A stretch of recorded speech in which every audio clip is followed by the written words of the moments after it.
Kuldīgas novada uzņēmēju un amatnieku gada balvas 2023 nominācijā Turisma uzņēmējs ir iekļauti 5 dalībnieki – Visumnīca, Piena muiža un muzejs, Retro velo muzejs Ciskdrila, Anģēnu stacija un Ķimales muiža. Turpinājumā īsumā par katru. Mani sauc Venta, esmu brūneļa no Sieksātes, man ir 8 gadi, kas ir vislabākais vecums. Runājoša gotiņa, kas visiem apmeklētājiem izstāsta, kā viņai rodas piens, turklāt vairākās valodās, ir unikāla un ikvienu sagaida Latvijā vienīgajā piena muzejā. Tas ir Rudbāržu pagastā un atrodas Piena muižas jeb Berghofas kompleksā. Muižas dzīves stāsts ir sens, tas sākās 1539. gadā.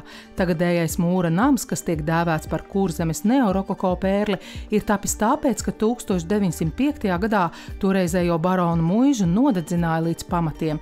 To atjaunoja pēc arhitekta Paula Bērča projekta. Laika gaitā te bijusi arī Sieksātes pamatskola, kara hospitālis, arī piena pieņemšanas punkts. Par piena muižu to sāka saukt, jo 1979. gadā tā nonāca Liepājas piena kombināta rīcībā, un te ierīkoja mācību un atpūtas bāzi un tika izveidots arī pienrūpniecības muzejs. Kad Latvija atguva neatkarību, vieta panīka, bet muzeja idejas autors un veidotājs Mārtiņš Sesks nepadevās un kopā ar domu biedriem to atjaunoja.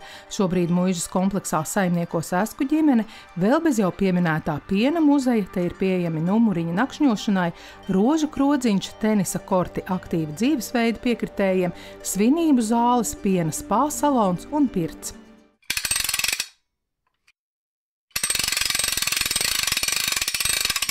Visumnīca ir gaismas un skaņas piedzīvojuma telpa Kuldīgā, kurā ieskatīties bezgalībā, ieklausīties mistikā un sajust visuma klātbūtni.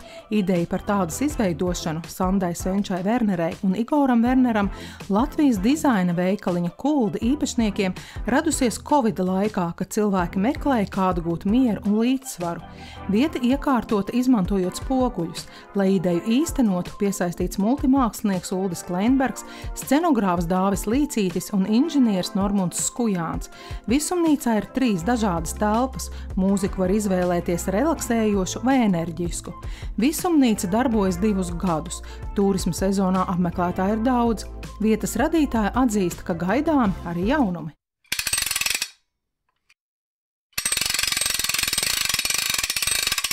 Ieejot Kuldīgas velosipēdu muzejā Ciskdrila, esam to divriteņu pasaulē, kur šai pilsētā varēja nopirkt pērnā gadsimta 20. un 30. gados. Tā ir kuldīdznieka Klāva Šlakorcina kolekcija. Te apvienota gan viņa interese par vēsturi, gan prasmes restaurēt senos braucamos. Klāvs saka, ka audzis taislaikos, kad pie labāka, ātrāka un izturīgāka veikalā nopirkta riteņa varēja tikt tikai tad, ja pats savām rokām to uzlaboja. Te redzamie velosipēdi pirms nonākšanas pie Klāva bija nolēmti aizmirstībai vai iznīcībai, un katrs velosipēds te ir ar savu stāstu.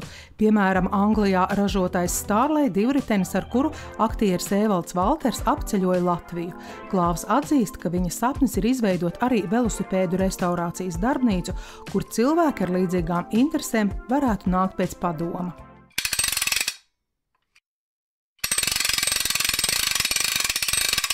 Par to, kas jauns Ķimales muižā, var uzzināt regulāri, jo saimnieki aktīvi sociālajos tīklos dalās gan ar piedzīvotajām emocijām, gan pasākumiem, gan atjaunoto un jau ciemiņu uzņemšanai iekārtoto. 8 gadus iepriekšējā īpašnieka neapsaimniekoto muižu Ineses Andersonas ģimene iegādājās 2020. gadā.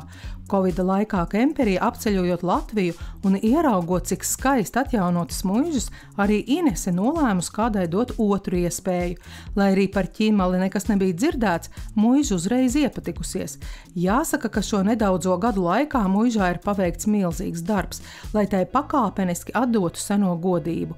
Īpašnieki izpētījuši, ka arhīvā pirmo reizi tā minēta 1624. gadā, savukārt kungu māja celta 18. gadsimtā.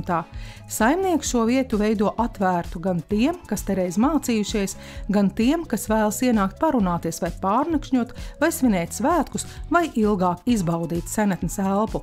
Ap muižu ir liels parks, kas arī prasa kopšanu.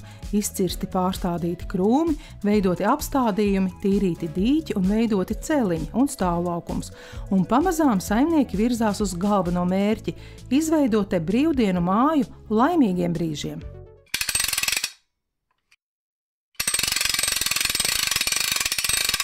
Tās vietas lepnums ir īsti tas, kas ir uztaisīts ar savām rokām. Vai varbūt pilsēta pilsētā? Skrundinieks Aldis Anže apliecina, var. Savas mājas pagalmā ar ģimenes spēkiem viņš ir izveidojis veselu pilsētiņu ar galdniecību, krodziņu, dzirnavām, estrādi un pat dzelzceļa staciju ar lokomotīvi, vagoniem un peronu. Tūristi to atpazīst kā metālūžņu mākslas dizaina darbnīcu Anžēnu stacija. Simtiem seno darba rīku te ir sagrupēti pa nozerēm mazos namiņos, veidojot tādas kā senlietu krātuves, bet dažādus dārza iemītniekus Aldis savā darbnīcā pats izveidojis no metālūžņiem. Saimnieks pats lepojas ar ieguldīto darbu un labprāt interesantiem arī pats pastāsta par vietas vēsturi un kā pamazām viss pārveidots. Laicīgi piesakot vizīti, apmeklētāji var nobaudīt tēju, kafiju, tikko ceptas bada pankūks un pat saimnieka paša gatavot soļānku. Šis tūrisma objekts kļuvis par iecienītu apskates vietu Skrundā.